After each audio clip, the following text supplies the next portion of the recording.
amigos, que a paz de Jesus e a ternura de Maria esteja convosco.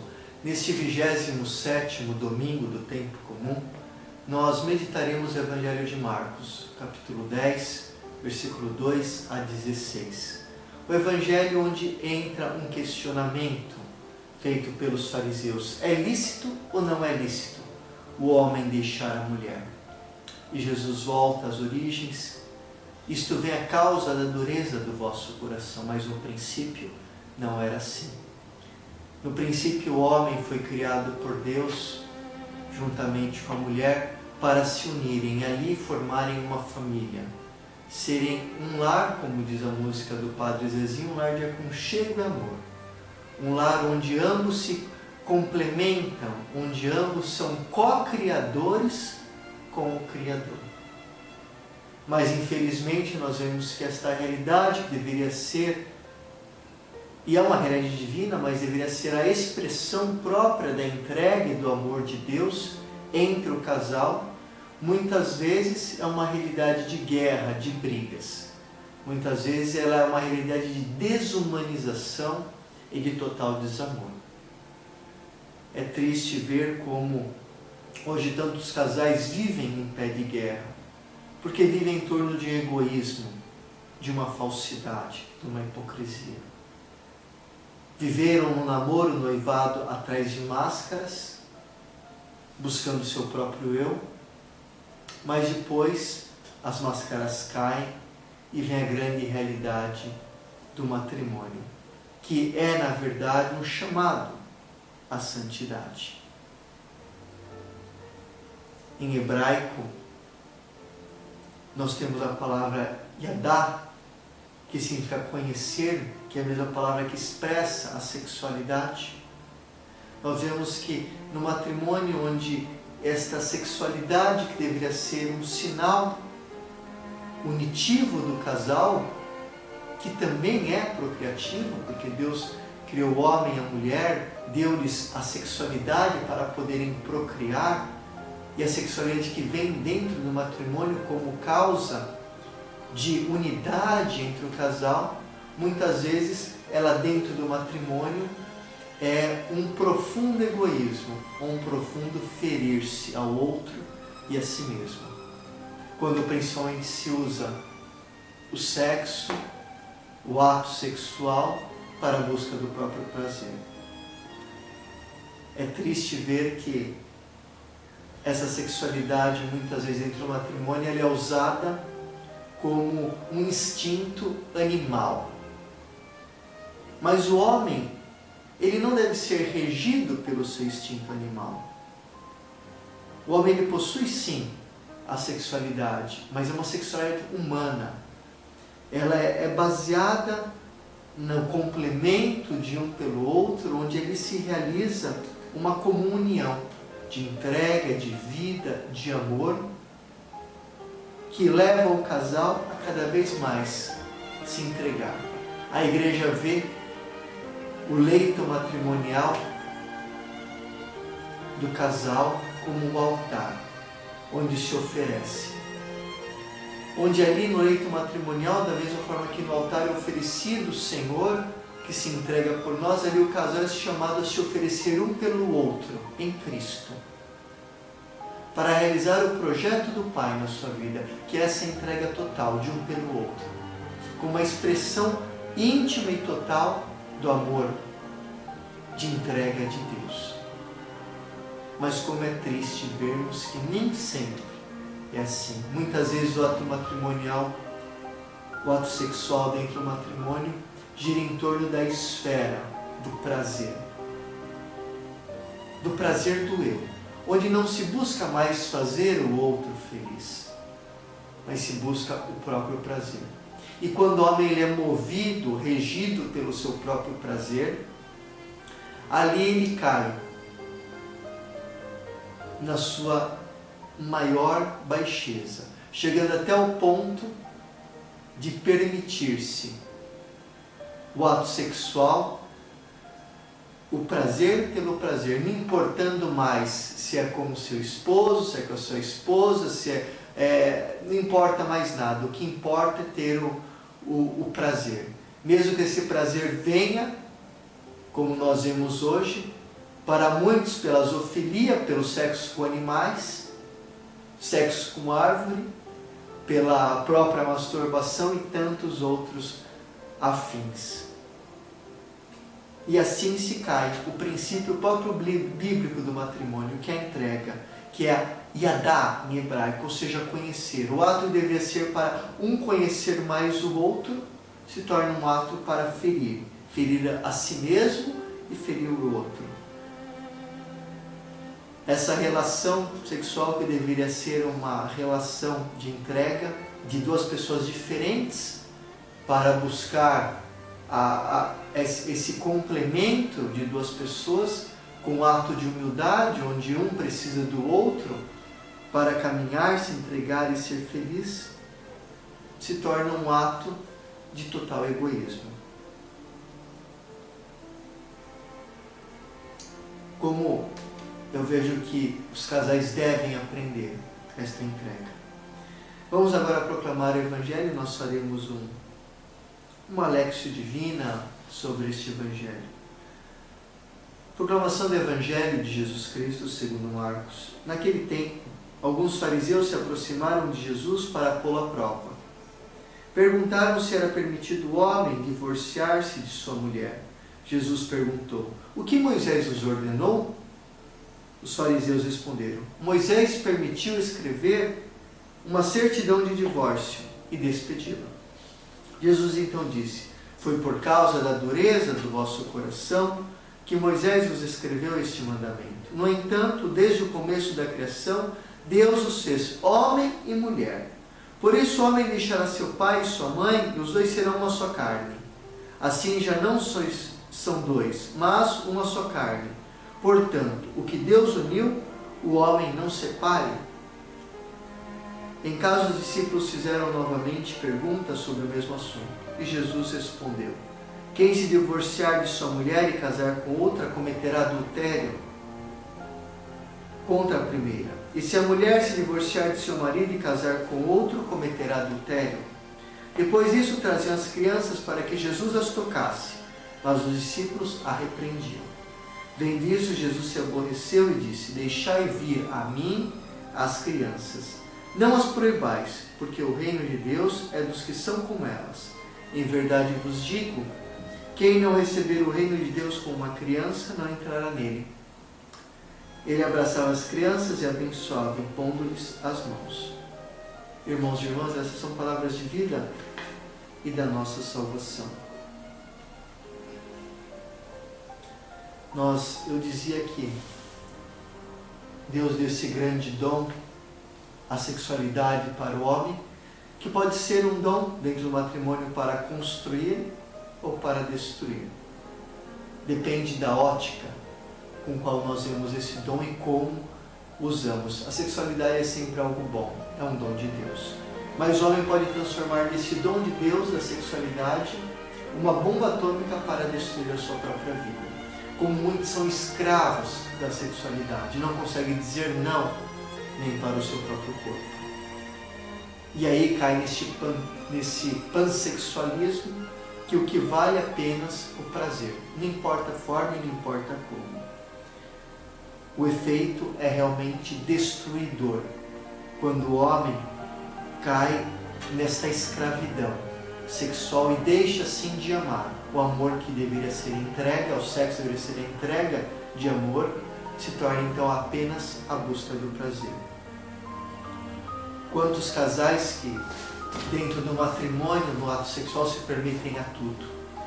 Reduz o ato sexual totalmente a um prazer carnal. Não há mais aquele amor, não há mais aquele carinho, não há mais aquela compreensão, aquela entrega de todo o seu ser. Quantos casais que buscam apenas o prazer pelo prazer. Isso é o que a mídia prega. Eu li até uma reportagem esta semana, onde uma mulher no sul do país, ela colocou um anúncio no jornal, porque queria ganhar dinheiro, se prostituindo. Só que ela teve a infelicidade que o primeiro cliente que a chamou para o ato sexual, pediu que ela entrasse seminua no apartamento, num galpão que ele havia alugado para isso. E quem era o primeiro crente dela era o seu próprio marido. Ou seja, nós vemos aqui casais que vivem na mentira,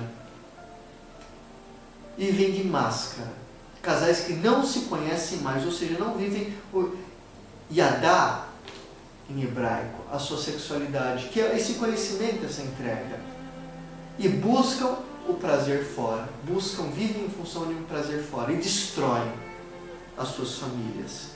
O efeito é totalmente destruidor.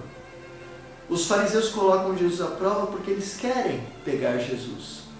E eles sabiam que Jesus era a favor do matrimônio. Mas Moisés havia dado esta possibilidade da carta de repúdio. Ou seja, Moisés, diante dessa situação de o homem deixando a mulher sempre era o ser mais frágil, e muitas vezes ficava jogada. Então Moisés, vem dessa realidade, não que Moisés aprovou, ele apenas regulamentou esta realidade que já existia, para a proteção da mulher, para que a mulher pudesse assim ter um amparo. Mas Jesus diz, sim, Moisés fez isso, mas no início não era assim.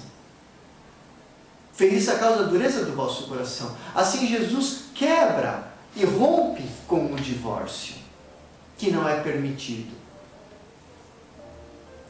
Um casal que vive em divórcio, que está em segunda união, pode e deve participar da igreja, das missas, mas não deve receber o corpo do Senhor. Deve-se assim haver, então, sim, uma total comunhão destes casais no seio da igreja, mas sem receber os sacramentos. Porque eles estão configurados numa situação de adultério. A igreja vê o divórcio em último caso, quando não tem mais possibilidade dos dois viverem juntos, abaixo do mesmo teto. Até a palavra divórcio, se nós vemos bem na Sagrada Escritura, ela não aparece uma vez. Não aparece uma vez a palavra divórcio. Assim, em divórcio, na língua hebraica, é gete, que é a junção do gimel e do tet. E outra coisa interessante é que essas duas letras em hebraico, elas nunca aparecem juntas, nem dentro de uma palavra na Sagrada Escritura. Para mostrar assim que Deus, ele repudia totalmente o divórcio. Deus não quer o divórcio. Deus criou o homem para unir-se com a mulher. E é muito claro, Deus criou o homem e mulher. Deus criou o homem e mulher. Deus não criou outra coisa. Deus não criou outra possibilidade de matrimônio. E para a Igreja Católica não existe possibilidade de matrimônio de homem com homem e mulher com mulher. Ao contrário, isso é abominável diante de Deus. É pecado. E a igreja não admite esta possibilidade, porque o Evangelho não admite, porque a Sagrada Escritura não admite, porque a lei de Deus não admite. A sociedade quer macular a consciência das nossas crianças, dizendo que tudo isso é normal. Não é normal. Não é normal. E na história da Bíblia, nunca foi normal aceitar isso. Agora nós não podemos deixarmos sermos doutrinados pela ditadura gay na sociedade, onde as nossas crianças devem receber essa ditadura gay, devem estudar isso. E nós vemos que, infelizmente, aqui em São Paulo, o pai do kit gay é o Haddad, que está para candidato à prefeitura de São Paulo.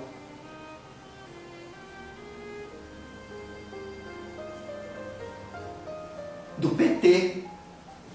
PT. Mas uma das maravilhas que faz o PT para destruir a família, para destruir a vida, porque realmente é regido pelo anticristo, é um partido do demônio que serve a Satanás, ou ele não tem os seus interesses cristãos.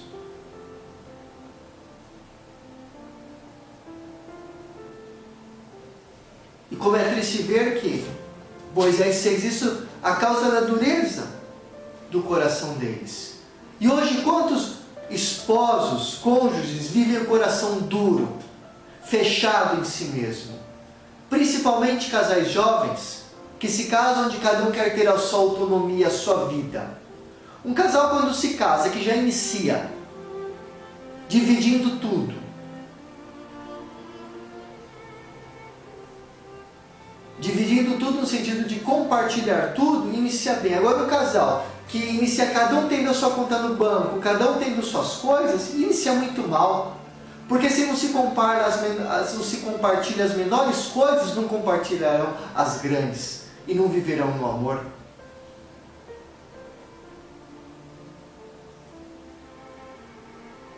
Aqui diz em grego: por isso o homem deixará seu pai e sua mãe, os dois serão uma só carne. Assim, já não são dois, mas uma só carne. O casal é chamado a ser uma só carne. Em grego, ser uma só carne é proskolauma. Significa ser uma coisa só, uma união íntima.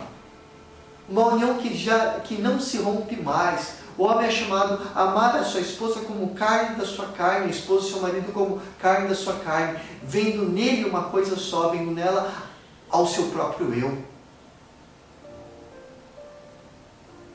E como é triste ver hoje maridos doentes mentais, que querem levar a esposa para a casa de swing, para isso e para aquilo. Porque são imbecis, não dão valor para o amor que recebe.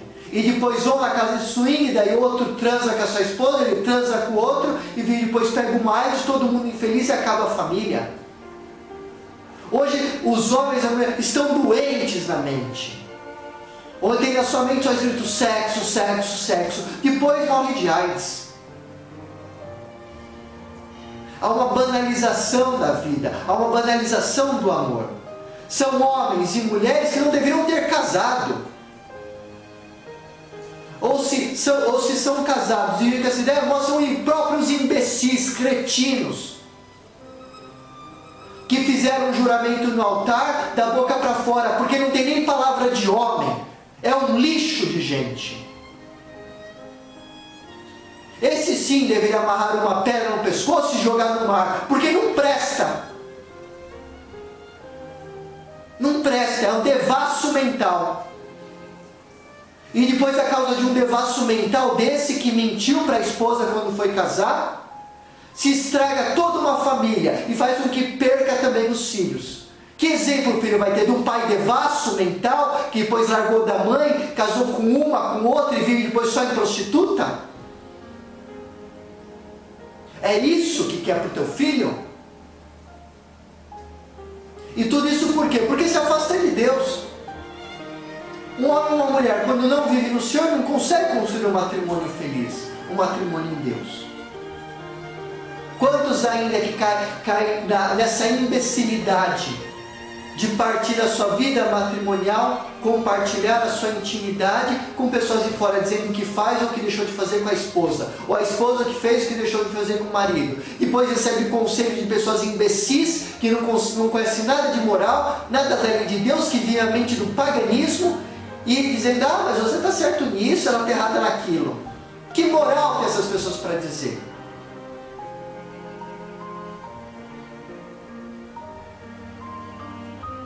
Por isso eu digo, nunca abra a tua vida matrimonial com uma pessoa que não está preparada para te escutar.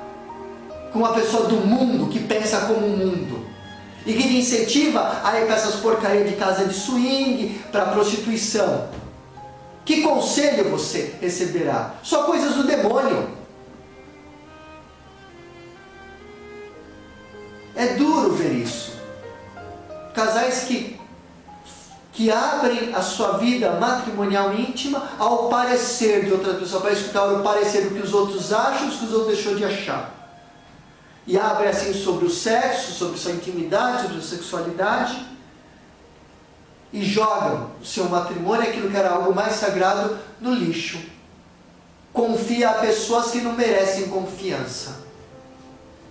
Quantos homens que dizem para suas esposas, que veem que as suas esposas são mulheres honestas, decentes, Eles que são os cafajestes que não prestam, que querem tudo que vive o mundo, e depois exigem que suas esposas façam coisas ridículas, onde acaba com a moral da esposa.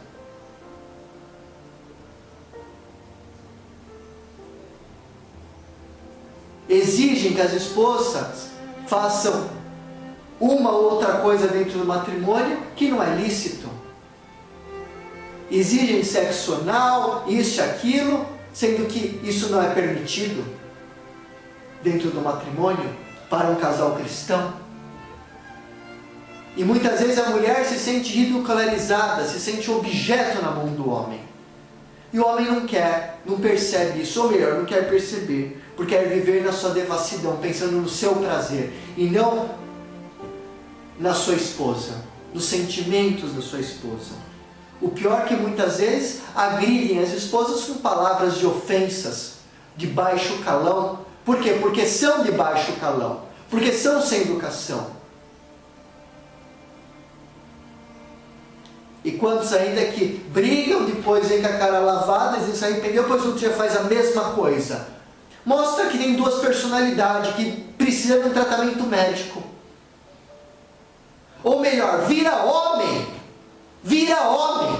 deixa de ser infantil, deixa de ser moleque, deixa de viver do passado, deixa de falar para tua esposa que tua mãe recebia do teu pai maltratos, xingamento, e vivia calado e fazia tudo aquilo que ele queria.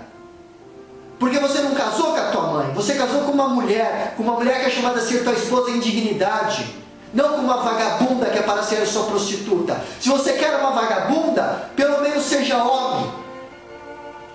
Ou muda de vida, se converta, ou deixa logo este matrimônio e vai viver com as vagabundas, se é isso que você quer.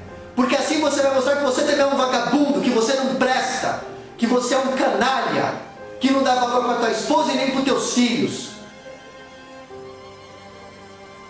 Aí você mostra que você é um fracassado e se joga mesmo na mão do demônio, porque é isso que você merece agindo assim. Aí você serve ele de vez, sendo um vagabundo, um prostituto, um homem sem caráter, onde teu filho vai olhar para você e vai dizer: meu pai não presta, é um desgraçado, no mais estreito sentido da palavra, homem longe da graça de Deus. Você deve dar graças a Deus que tua esposa é certinha, dar graças a Deus que é uma mulher honesta, dar graças a Deus que te ama, para aguentar você na tua cafajestagem, aguentar você com tudo isso, vendo o teu bem, esperando a tua conversão e o bem do teu filho. O matrimônio ele foi instituído por Deus como sacramento para esta união divina, esta união plena, para ser uma só coisa, o homem e a mulher. E o homem é chamado no matrimônio a dar a vida pela sua esposa, a dar a vida como Cristo deu para a sua igreja, morrendo. Então hoje inicia a dar valor para a tua esposa. E do outro lado também as mulheres, que muitas vezes não dão valor para o marido que tem, buscam também aventuras fora. Inicie a dar valor ao teu marido. Na verdade, o que necessita no matrimônio é que os dois se convertam, deixem a mentalidade mundana e comecem a ter a mentalidade de Deus, caminhar com o Senhor.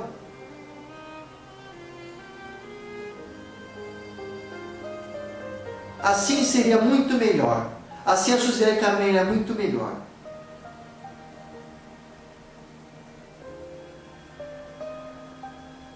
E eu vos deixo a bênção, Nossa Senhora Rainha da Paz, em nome do Pai, do Filho e do Espírito Santo. Amém. E desejo a todos uma boa semana na paz do Senhor.